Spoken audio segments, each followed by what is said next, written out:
This episode of XIV Reborn is brought to you by Shutterstock. For 25% off on your new account, just make sure to use promo code Gamebreaker10.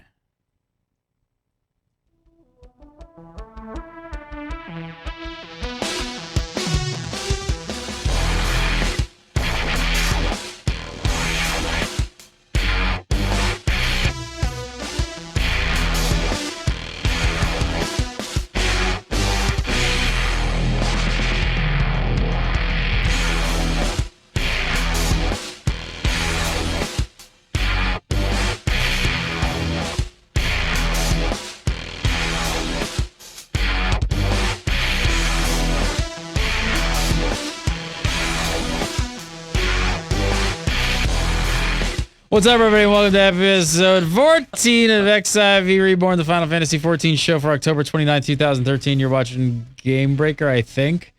I'm Gary Gannon. Coming up on today's show, Turn 5 is finally back online, and it looks like it's done. The devs keep answering forum questions about 2.1. Realm Reborn hits 1.5 million registered users. But first, joining us for some more XIV chat, you know him as Mr. Happy, Michael Poveromo. How are you, sir? Kupo, Mr. Gary. Hello, Kupo. And joining us... Kupo, indeed. Were we supposed to dress up? Did I not get the memo? It's Halloween, man! The last episode before Halloween. I did it for Teemo's last episode. Got this one. Got After Dark in a few hours. Got a totally different costume for that. I love Halloween, man. Kupo. So you have Top Gun, League of Legends, and Final Fantasy XIV all at once. There you go. It's a goddamn party. It's a party. I don't think anybody imagined a Moogle with a voice this deep, though. Everybody kind of probably imagined it a little higher. Yeah, a little bit higher. P, kick him in the nuts. No, yes, let's just go ahead and talk about Turn 5. I'll kick him in his pom-pom. Right? There you go. Hey, man, this took a while to build. Secret, these are actually bunny ears. Like big bunny ears. Secret. It's big like secret. Yeah, don't tell anybody. This is like... Yeah. It's my highly wife is sick of classified helping CIA me paint my information. face, I'll tell you that much.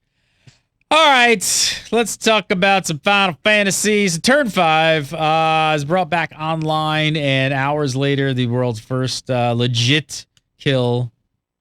Or is it? Is it? Or is it? Before we get into the actual kill, though, this was the second time the fight was taken down and brought back online and brought back up. Have all the issues been fixed, Mr. Poveromo? No, and what's even funnier is more issues came up. A new bug actually started happening, and the group, Lugarder, that made reference to it, did in fact notice it as quickly as we did. And apparently the day of, it did get immobilized again, but they didn't kill it, and it seems nobody's... So people are still... So you're able to still immobilize the boss? Top Gun Teemo. Yeah. Yes, you can still... I don't know under what... It's not any of the ways that I remember you being able to do it previously, but it's not super hard to do either. All right, so the fight comes back online. Still got problems, but a little while after it comes back online, 8 people finally took down the Free Company, Order of the Blue Garter, which I don't want to say a gajillion times. Say BG. Good. There you go. There you go. They became the world's first winners. But before we break down the fight, was it a legit kill? Have we gotten any confirmation? Well, Square hasn't confirmed it, but BG did, to their credit, they posted everything on their site. They took it straight to the official forums. They put up a trailer, and this was like a day or so after the fight came back online that they got this. They put up a little quick trailer that said, hey, we're going to put the video up here. We're confident that this is a legit kill. We're going to show the video. And if for some reason it's not, we, of course, would expect Square to reach out and say, you guys totally did something wrong, and we'll take it away. So they were, like, very forthcoming, very open. They answered questions all over the forums. They threw up the video of the whole fight. It's like a 15-minute fight. It's like a 15-minute intro to their fight. What am I watching here? Turn 5ception? Come on, what is this? How dramatic are they making this? Totally legit. There are people obviously disagreeing with that. But for the most part, I think most players consider it a legit kill. Where are you sitting, P? Are you saying it's a legit kill? What do you think? You probably watched the tape. Oh, yeah, and I even sat down and spoke with them today, and I'm very confident that it's 100% legit. All right, so the mechanics are out there. Let's talk about them. So first up, the mechanic on everybody's mind was the twisters. So I think even you, Mr. Happy, you speculated on a previous show that things were possibly not working as intended. Were the twisters one of those things? Initially, yeah. I had been in there maybe a week when I stated that. And over the weeks, it's become more and more apparent that it's not working as intended, but latency can really be your downfall here. Even if you do everything perfect, if the server hiccups once, things can go severely wrong for you in a very short amount of time. So the problem though is like this the twisters got out of control on the forums to the point where people that said it was working intended were berated and the posts were pushed way down. I mean, it just got ridiculously out of hand with this is broken, this is broken, this is broken. And to BG's credit, they did say how they deal with it. They did say roughly that they are consistent at about an 80 to 90% dodge rate. And in the interview, which is on XIV Nation's homepage that Mr. Happy did with BG today, you asked them dead out the question. You said, was there any point that you guys thought this was totally random or broken or bugged? Was there any point that you guys thought in your practice runs that Twisters was just blah? And they flat out very quickly told you, no. Every step of the way, we thought these were working, even though everybody on the forums was just bashing the hell out of this mechanic because nobody could figure it out. Kudos to BG, man. So how did they deal with them? How did BG deal with the insta-kill twisters? Well, if you watch the video, you can see they make a little twisting-like motion, ironically. Yep. I think you'll have to skip to about 9 minutes to really see that. I think I put a time mark on a note just up ahead, Gary, for you. Yeah. I don't look at notes. 10:44. 10:44? 10:44. Yeah, you'll get to see everybody in the party do the move at the same time. So what they were originally thought was going on, or other free companies have also thought this, was that you needed to move. The twister was needed to spawn, you need to run and then not let the twister hit you. But as people were running in a certain direction, boom, they were still getting hit by this twister and insta-killed. And so what BG has been playing with was running in a circle on the assumption that the twister is forecasting your direction and heading and hitting where the server thinks you're going to be, and thus killing you if you try to run in a straight line. So they ran in a circle and got about an 80 to 90% dodge rate. Now, I don't know about other free companies, Mr. Happy, maybe you can help. Is this the mechanic you guys were messing with as well? I think there's not just one way to avoid these. And I think that their movements are more or less just their most consistent way of actually avoiding them. They also did state that if you watch closely, you can see there's about 4 different dodge mechanics being used across all 8 members. And there's only, I think, 3 instances where they're unsuccessful during the phase. And unfortunately for the scholar that's recording, 2 of them were man. This guy has got a donation fund out there for him now if you look on the forum. But I think it's not the only method out there people are using to avoid it. In fact, I know it's not the only method. It just seems that they found it most consistent for them. You also have to keep in mind that it's not just the mechanic. They had to download a program called Battle Ping to just give themselves an even better chance at avoiding Yeah, it. tell me about this. Tell me. A lot of people may not know about this. This battle ping. Tell me about it. Battle ping is basically. To be fair, though, some of the BG team wasn't using it.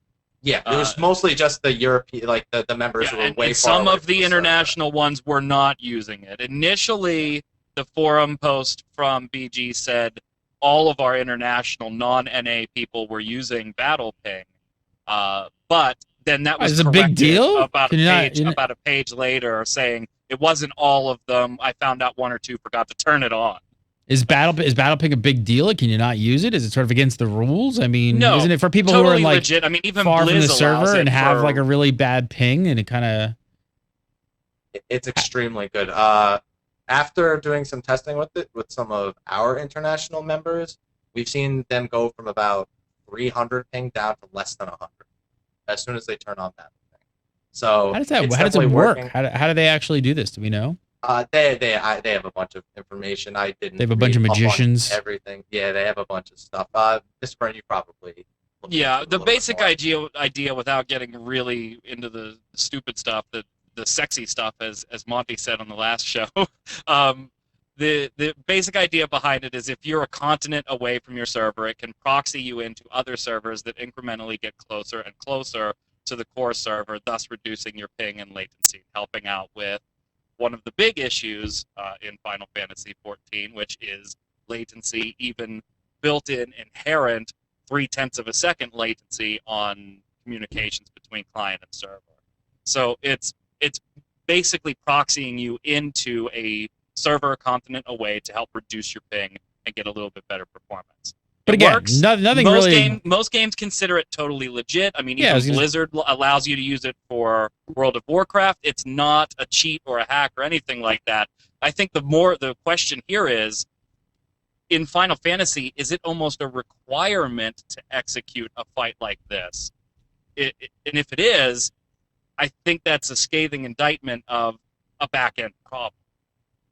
Well, I think it's a back-end problem regardless. I, again, don't think it's required to do it. In fact, I didn't know about Battle Ping until, they did that post as well, and I know people who are international who don't need it. They just personally overcompensate by doing movements earlier, but that shouldn't be required either, is the thing. So no matter what, it is a back-end problem. I completely agree. So I guess, I'd say most of the XIV world is counting this as a legitimate kill. Square hasn't said anything official yet. Of course, there's debates. My pom-pom. Like, I nodded at Gary, and I felt my pom-pom go crazy, man.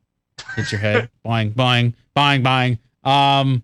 So Reddit and the official forums have quite a few people claiming that, certain mechanics aren't dealt with exactly as were intended. Break this down for me. Conflag. To be clear, BG already confirmed that they were not sleeping Conflag as the previous exploit, detailed. But what's all the chatter about Conflag and main tanks? Well, conflagrations make you immune to damage when you run into the center of them, and Twintania doesn't switch aggro if the main tank runs in there, so she just stops attacking that tank. So it basically allows you to single tank it and just have the main tank sit in the conflagrations that come out to reduce grade-wide damage so you can more easily deal with them. And that's where people are sort of wondering, I wonder if. And it's another case of it works and it's how conflagrations work anyway, or it's just, no, that doesn't make sense. You shouldn't be able to do that. It's really, those are the two sides of it. I am indifferent. I'm open to both ideas, and I understand where both of them come from. And, if you, again, with my interview today, BG did say they aren't sure if everything, 100% sure if Square Enix considers everything they did as intended, because they're very hush-hush about it. So I'm personally hoping Square Enix will come out and say what is considered what is the intended mechanic of that, at least the conflagrations, because that's the only real thing that I think is in question here. Twisters were fine. Phase 5 looked fine. Everything else looked perfectly okay. But that's they're supposed to make a comment, right? They're supposed to make. Square's supposed to make it official last week. Early this week. They said early this week. and it's past early this week, if you ask me. Nothing. Zip, zero, zilch. There were some people on Reddit too that weren't a fan of the way BG handled the dive bombs too. Can you talk about that a little bit? They didn't like the group up mechanic that BG was using on the dive bomb. I don't think it's so much the group up mechanic they didn't like. I think they didn't like using, because the arena is a palm of a hand. It's shaped in the palm of a hand, and they're dipping in between two of the fingers and then coming out as the dive bombs come out, and they have to make very little movements to do this. And and they're not the only ones who do this. A lot of groups use this method, so it's actually pretty common. And I think that it's perfectly okay. If you don't move, you'll still die. You just have a lot more room to work with based on the entire arena. As far as I'm concerned, there's nothing wrong with it. All right, so things really got crazy and exciting when intermission hit, huh? What do you mean? Oh, which part's intermission? Like, what do we talk about here? Intermission. Intermission. As in, the dive bomb phase? It would really help if I had my glasses. I can't see a damn thing. Never seen a Moogle with glasses before. Actually, Me that's either. a lie, but they're usually sunglasses. Oh yeah, Moogle they with are glasses. sunglasses. Where were we, Gary? Intermission. Intermission. Yeah, go ahead and skip that. I don't Really know now? how that got there. Well, guys, there's no such thing as an intermission. Moogles. Goddamn Moogles. Ask me Right? to talk about intermission. Good going. Yeah, never let a Moogle tell you what to say. All right, so the dive bomb stuff, that's all kind of taken care of. Right. I mean, so some of the members, like we said, we know that they're using the battle ping stuff. That's kind of pretty much legit. I don't think people are kind of complain about that, with all the latency problems going on. Here's a question: were there any PS3 members a part of BG at all? Nope. They made a point. Somebody asked them, and they said there were no PS3 players present during our world first kill. They didn't say anything, harsh against PS3 players, just stating that there were none. You surprised on that? You surprised? Because you kind of always said you were kind of backing the PS3 players, saying that they might not be a hindrance on a group doing something like this. You think it's just? I don't think it's a matter of hindrance. I still don't think PS3. At this point, though, people are looking for things to criticize PS3 players for. I mean, delaying a speed run by 60 seconds because you have longer loading times is getting discriminated for. So I can understand some people's concerns, but I personally, I speak with a lot of people, and I know PS3 and controller players who are well into turn 4 and doing turn 5. So I still don't think they're a hindrance at all. If you have the tool and you know how to use it, it doesn't really matter still, in my opinion. They just only had PC players, as far as I'm concerned. So where are we at now? We've got 8 people cleared it. The content took 2 months, minus a week or two. Moogle. How have any of the other groups? How many other groups cleared it? That's it. That's it. Nobody else has cleared it since then. 8 Nope. people. Wow, That's it. 8 people. That's it. All right. Less So than what do you 100 think? so far. So assuming, I was going to say, assuming 2.1 does drop before the end of the year, Square's earlier comment about 100 people or less clearing turn 5 before 2.1 might be quite accurate. Yeah, I think what really started throwing most people off in that prediction, not believing it, was the rate at which turns 1 through 4 were progressed. Turn 4 had already been beaten only a couple of weeks into the game. So people were like less than 100, turn 5. Like, nobody really thought turn 5 was going to throw the entire community for that big curveball. And it has. So less than 100, even though there's a video out there and you can sort of start to generate ideas based on it, the execution still comes down to a player-to-player basis. Every individual player still needs to be performing at their maximum. So I still think less than 100. I still think with at least a month left, less than 100, it still might be ambitious, but the number is not going to be in the thousands, that's for sure. I don't even think it's going to make up to 200. Burn, what's going on with the GBN? Keep in mind that this is a top tier performing guild. I mean, the Order of the Blue Garter is an offshoot of the original Blue Garter from Final Fantasy XI and some other games. So this is the ER one, not just the R one that we're talking about here. And these are hardcore dudes and dudettes, man. They were doing this for 4 to 6 hours a day for 4 to 7 days a week, with the exception of the downtime to get this thing cleared, and they barely made it. Watch the video, and Mr. Happy, you can confirm this. They were seconds away from totally being annihilated and starting all over. Yeah. I mean, just seconds. Yeah, guys, you can very clearly see at the end of this fight that they hit in rage. And I think that sort of slipped the mind of a lot of people with, still trying to work past twisters, that this fight does, in fact, have an enraged timer on. So you do have to perform all of these things and still meet a specific DPS requirement.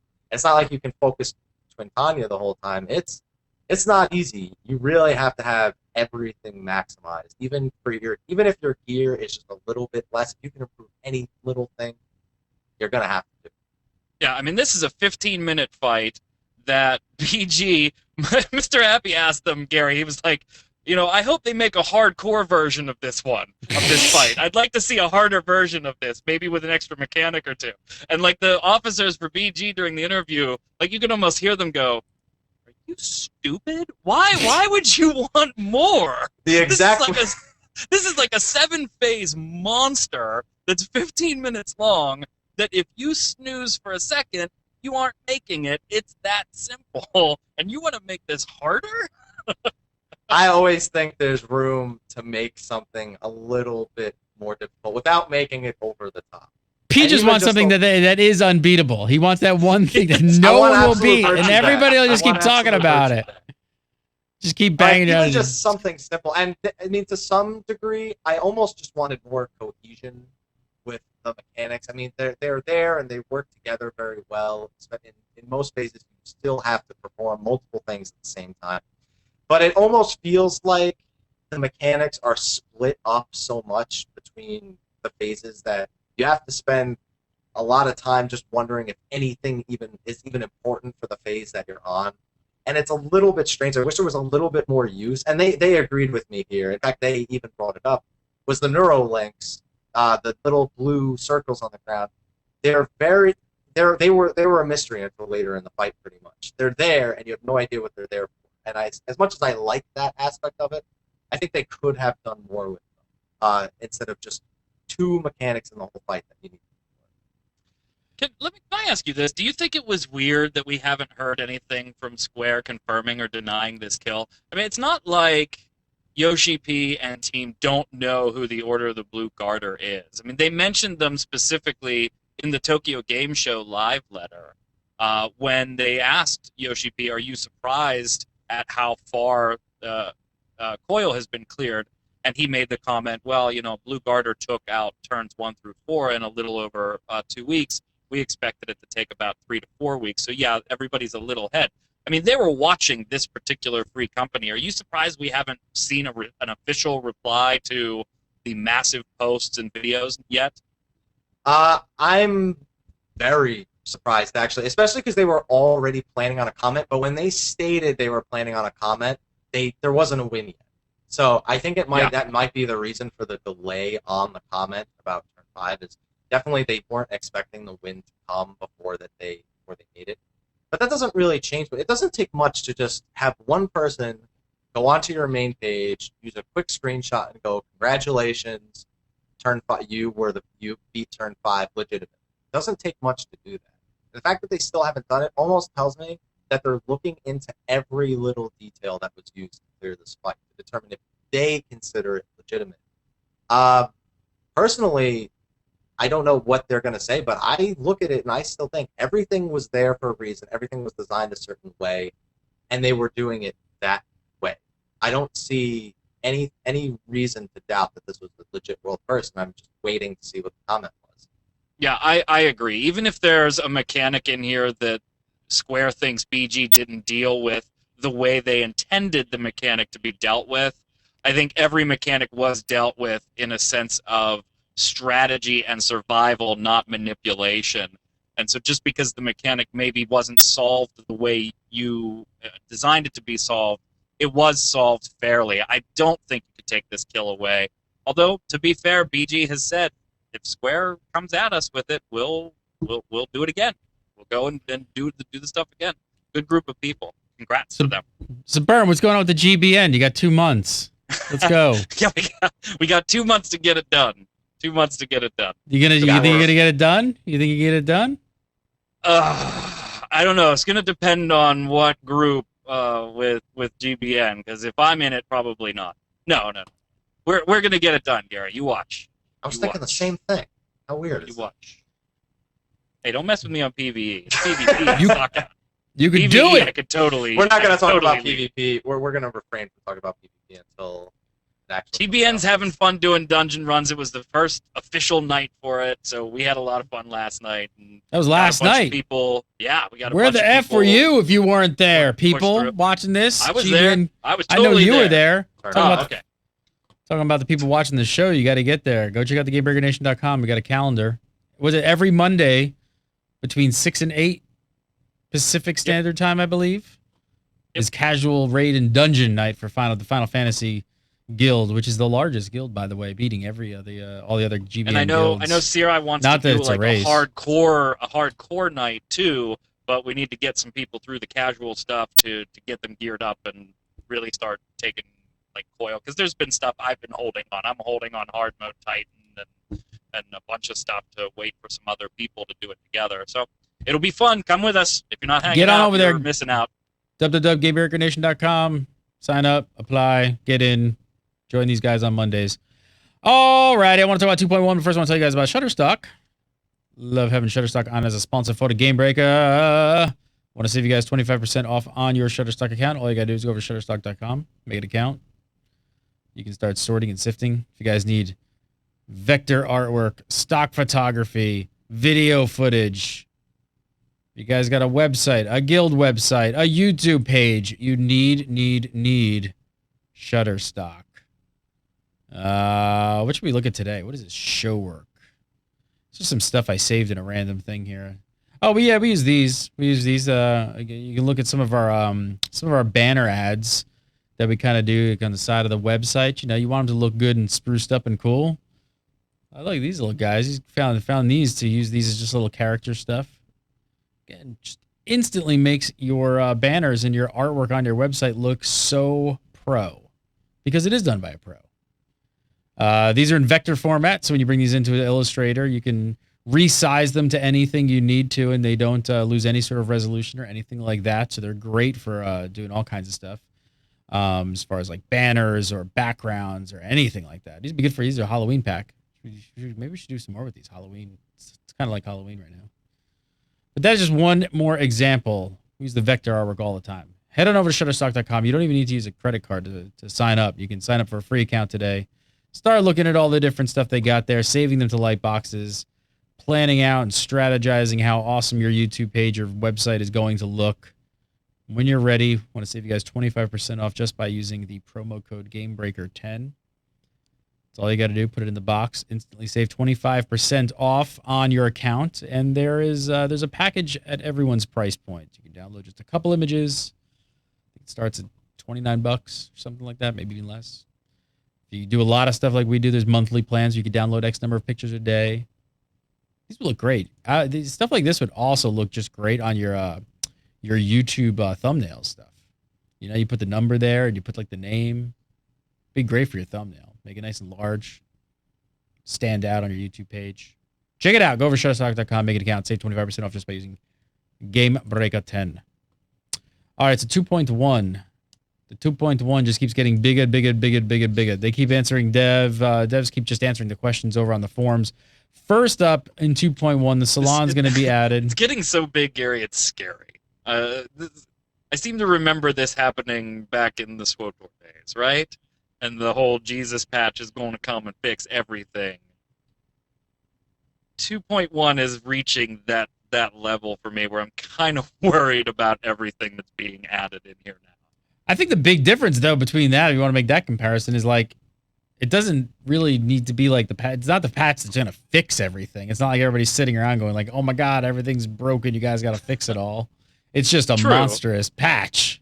It is. It's a monster right now, and it's just getting bigger every time the devs add something to the forums.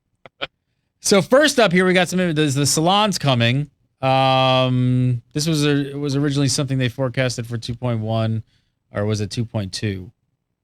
Did they originally forecast this later? Yoshi P originally had said that it may be a 2.2, but he really, really wanted it for 2.1. So they never put it on the table that it was possible, but he never confirmed it until this post here. And now it is confirmed. It is on the list officially. So right off the bat, you're going to be getting more hairstyle options. You're going to get hairstyles from other races. You're going to get things like freckles, animal face paint, other face paint options. Everything else seemed to be a future implementation. What do you guys think? What would you guys like to see as a future implementation? I want the afro they were promising me. I don't want the Cloud Strife hair though, because if I have to go to Mordona and see 200 people with Cloud Strife hair, I think I'm gonna have to make a video. Stop. You know they're gonna do it, and that was the first hairstyle that came to everybody's mind when you saw the comment on the dev post. What about other Final Fantasy character hair?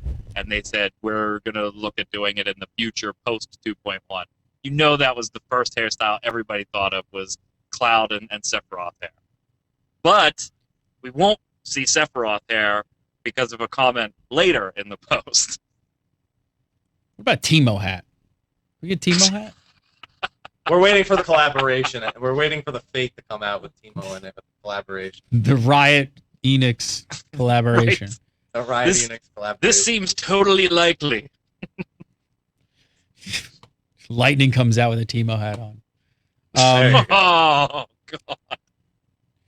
So also confirmed in 2.1 is the MVP feature we've been talking a bit about. And you're going to get the AFK kick feature. But not necessarily the AFK feature that a lot of people wanted. What's the deal here? What are they altering? What are they changing? How's this all going to work? Mr. Happy's already shaking his head. He wants a vote to kick so bad.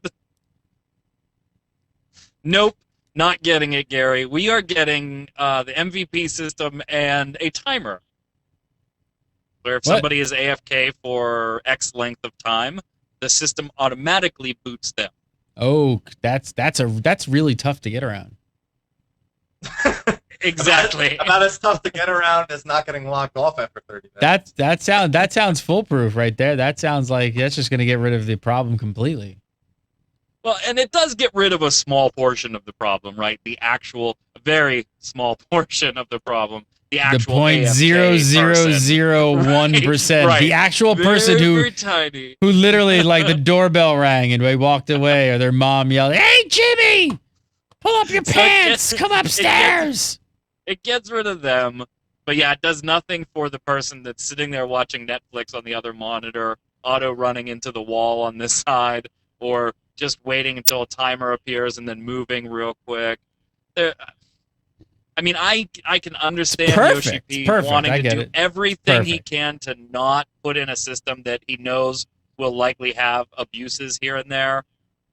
But I don't know. It's time to look at it as pros versus cons, which pile gets heavier. And I just think the pros pile for the vote to kick is way too big.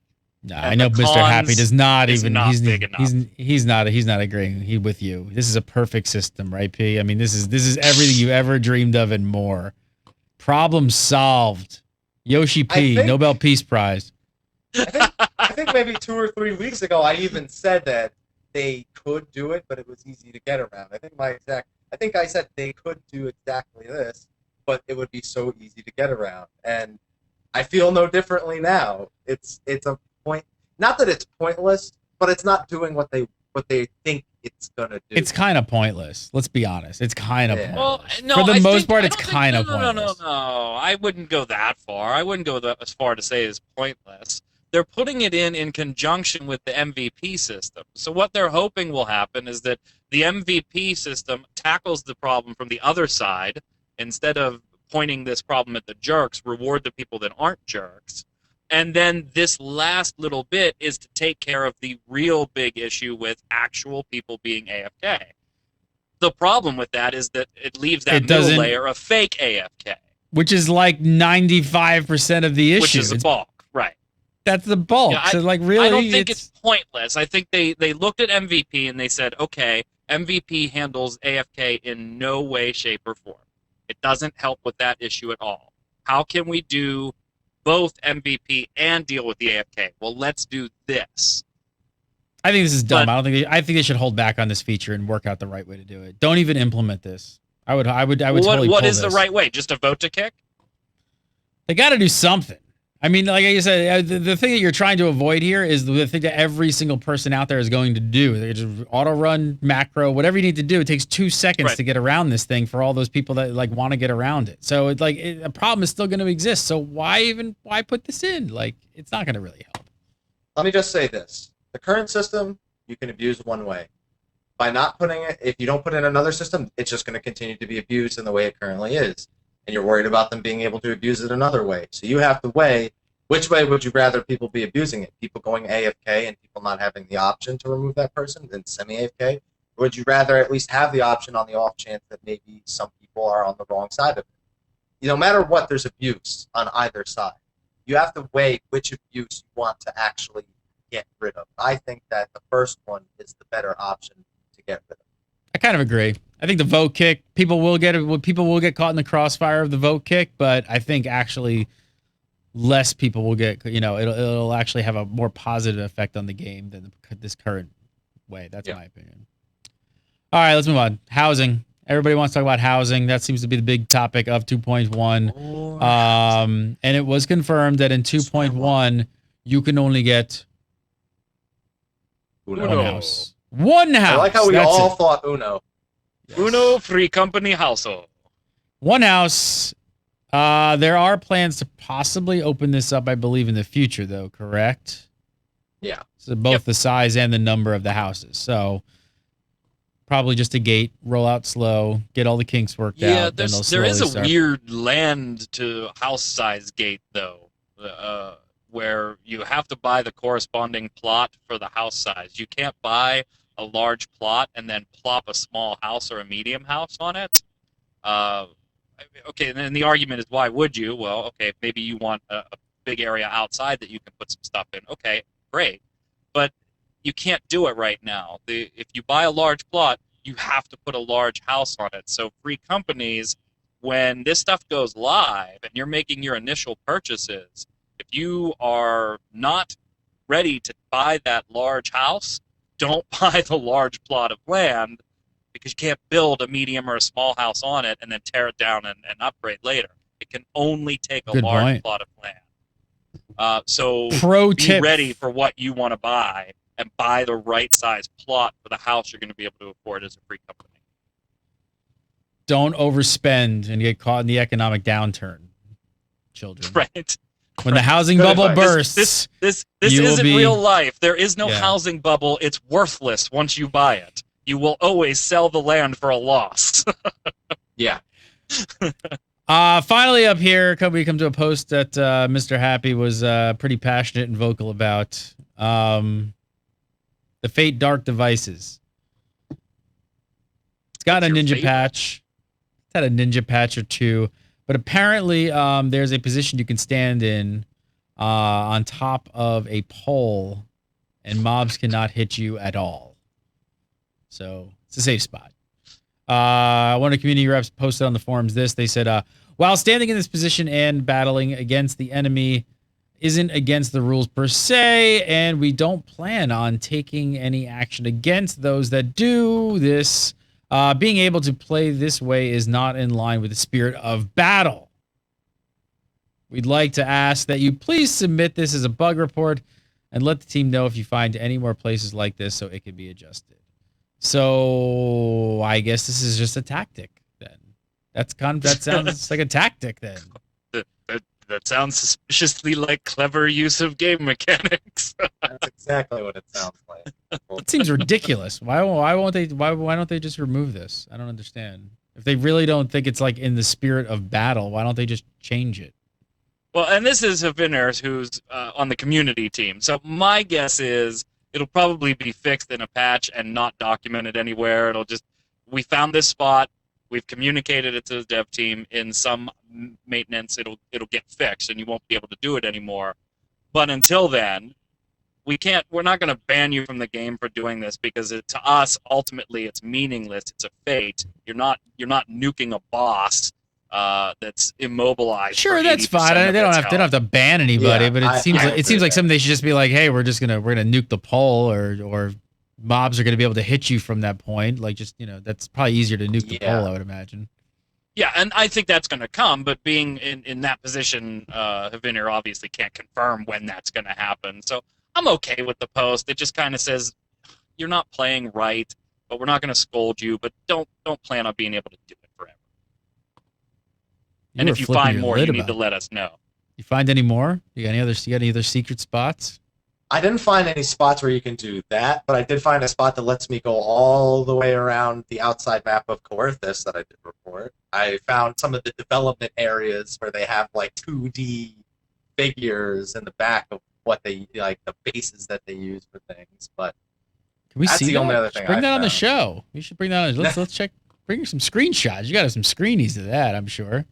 That was pretty fun. I did it completely by accident because somebody was chasing me through Coerthus. I'm like, I need to run somewhere. And I jumped on this thing. I jumped up on a rock, and then all of a sudden I realized, wait, I'm not supposed to be here. I was like, why can I jump on this rock? And all of a sudden it worked. I was like, okay, well, I got to check this out now. And then I reported it. Michael Poveroma, that is not in the spirit. That is not in the spirit of Final Fantasy XIV, but we will not ban you. You want me to check to see if enemies can't hit me from down there? Yes, please do your due. Besides turn 5, you got nothing else to do, so you might as well just find bugs and places to exploit. Oh, I got plenty. Don't you worry about that. All right, another dev post you saw this week that you liked or thought interesting. Anybody see anything else that was worth bringing up? On the hair salon piece, I thought it was interesting that there's apparently a limitation. I expected the answer we got on new sliders, like can we get a new slider for legs and hips and thighs and all that stuff. And I saw that no coming, because it would be a complete overhaul of the character models. But what I was really surprised by was that we can't have longer hair than the females already have, and no long beards. Apparently there's some sort of odd character limitation where we can't have hair longer than the length we already have. So I was a bit surprised by that, by that little one.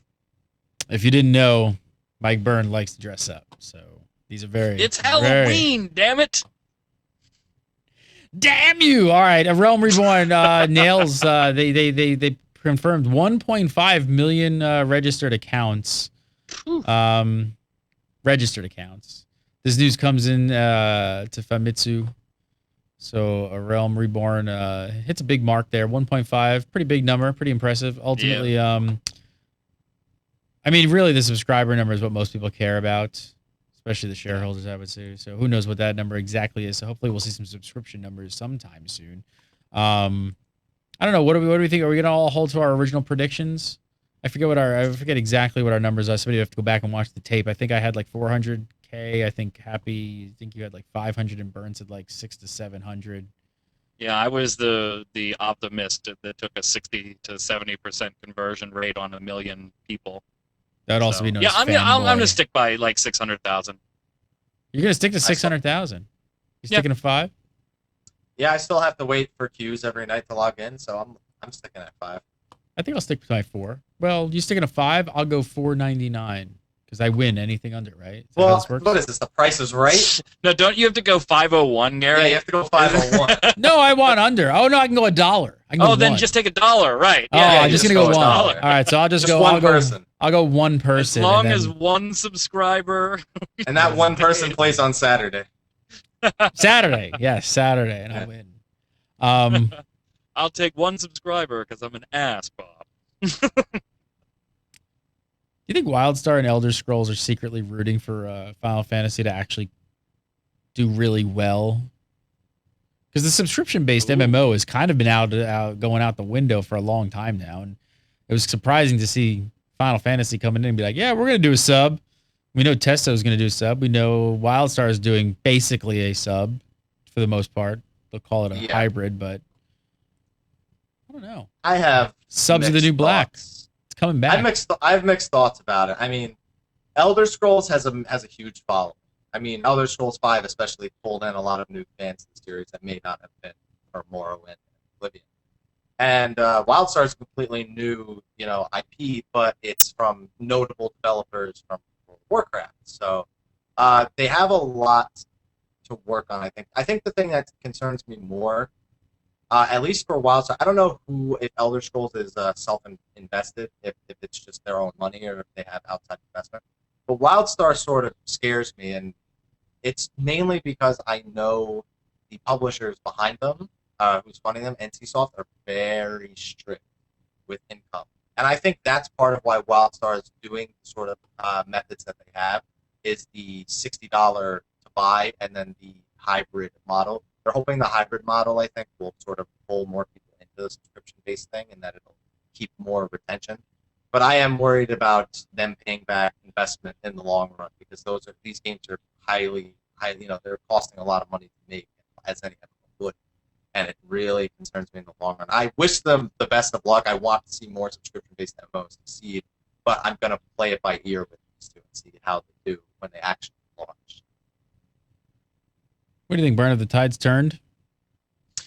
Well, one of my favorite sayings doing the free-to-play stuff is that everybody loves a free-to-play game, but when they find the one they really, really like, they secretly wish it was subscription-based, so they could do away with the cash shop and the people that were there just playing free. If I'm Elder Scrolls, if I'm the team at ZeniMax, or I'm the team at Carbine, I have to look at Final Fantasy XIV and kind of be rooting for it right now. As much as it's competition, it's not competition yet and isn't going to be for a little while. And so the longer they can see Final Fantasy retaining a decent number of subscribers, if we ever get a number publicly, who knows if Square will ever release it. But yeah, I think it's got to be a good thing for them watching it do well right now. And it's going to be interesting going into the new year as the other projects come closer to see how Final Fantasy is doing. But it doesn't hurt them right now, and it proves that the sub-market is still at least viable if you have a fan base to sell to, which Elder Scrolls certainly already does, and WildStar seems like it could, although the marketing train really hasn't started there yet. So, yeah, I think they're thumbs up. Go Square. We love it.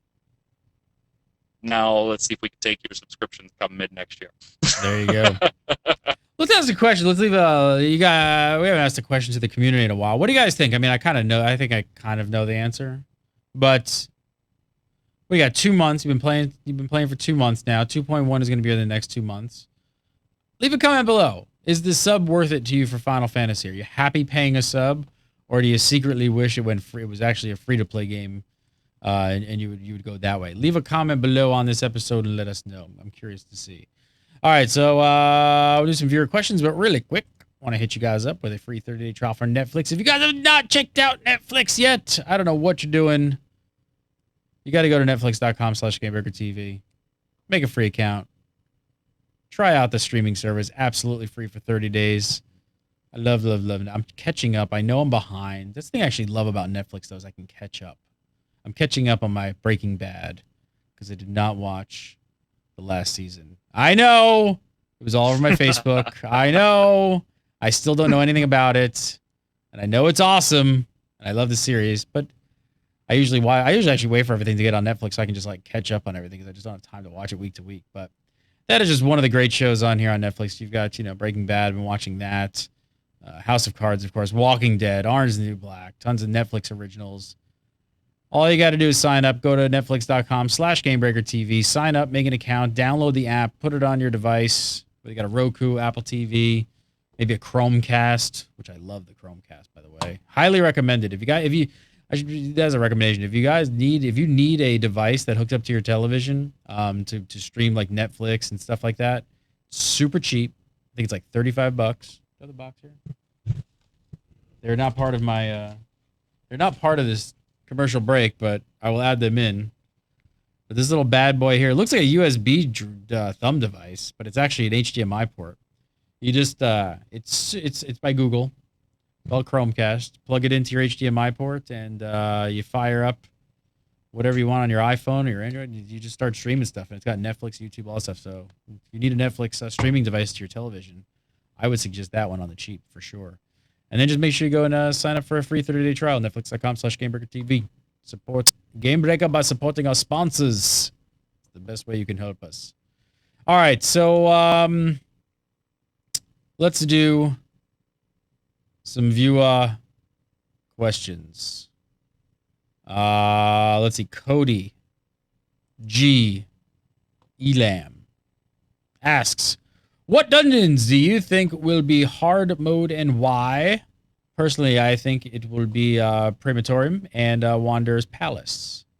What do you think there, Mr. P, who wants everything in Uber's super hard mode with can't defeat anything mode?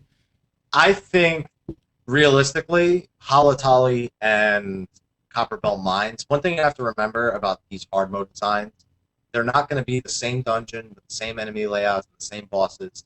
They're going to be a different part of the dungeon with a different layout, different enemies, and different bosses. So areas that have more places to explore are more likely to get hard modes. On Halatali, we've already seen there's a Hydra in there, if you've done the Relic quest, Hydra. And I think there could be more depth to that place, as well as Copperbell Mines, enslaving an entire race of people that were used as slaves several thousand years ago. And you can see anytime a wall busts down, that could be a new entrance to a new part of the dungeon. So those two dungeons I'm looking I'm going to go with the viewer's reply of Wanderer's Palace. I think that's kind of a no-brainer because part of what you just said, Mr. H, is that there's a ton of spots in there that people aren't going to right now. And I actually think Hope Manor would make a really nice hard mode, that there's plenty of space in there to do some creative things with as well. So those would be my two. All right, next up, this one in from Kenneth Wisman. So here's the question for the show tonight. He says, do you guys know if the Final Fantasy ARR team will be adding any more massive fate bosses like Odin or Behemoth to the game anytime soon? Also, if they do, what would you guys like to see to be added? Well, we know. They're definitely doing that. They already confirmed that in 2.1, 2.2, 2.3. They've already talked about, they haven't nailed down who's going to be where, but there will be additions to Big Boss Primal style fates in future patches. What would you like to see? I want to see Leviathan, which is already confirmed, but I would like to see it as a fate. Mr. P. Well, we have Lightning, we have Shantoto, and we have, assuming that those will be high-end, large-scale fates, and not mid-scale, sort of every like hour or so kind of fates. Yeah, I'm looking forward to the primal fates in particular, especially the Ifrit one that they showed off in one of the earlier videos for Final Fantasy XIV. I think we have to get a Leviathan primal fight first before we can get a fate, but with Good King Mongol Mod coming out, I'm hoping we get a big Moogle fate. Can we get the finger? Can we get the finger fate? The cursor fate. Can we just fight the finger? Come on, that'd be awesome. I'm moving too fast for my camera. All right, next up, Nathan Watkins brings up a topic. So he says, WHMs have a mana issue in Coil. Will they be addressed? Also, will Cure 3 ever be buffed? It's very situational and most likely useless. Man, sound like you have something every week. Every week somebody puts this up. We already talked about this. I think white mages are fine. I think Cure 3 at some point, it's not going to be buffed, but I think its target radius will be made bigger. So if you count that as a buff, I agree with you that it's very, very situational now. So I think the target area will be made bigger so that it becomes still situational versus the mana cost, but could be used in a few more situations. But I don't think the spell itself is going to get a buff besides that radius size. Just leave it up to him. All right, last time we got Austin Sigur. He's shaking his head. He hates Cure 3. He's such a Cure 3 hater. I do hate it. Everybody is. Look at the chat room right now. They're just like, it's complete trash. That's all they're like typing. It's just like, it's terrible. It's trash. It's all right.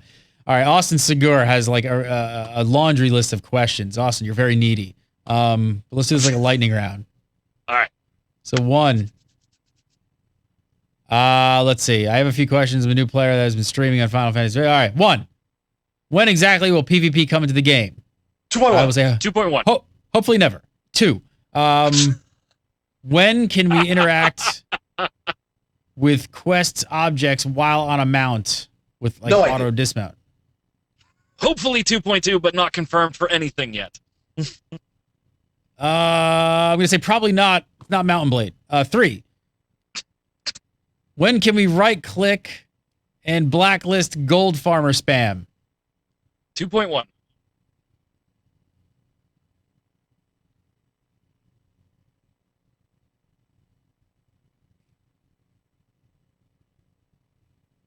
Saturday. 4. Can the XP rate from fake grinding be reduced? It is so high most people skip all the non-storyline quests the first time through even. Thanks. Fate XP is fine, and you're going to think it's fine when you level alternate classes.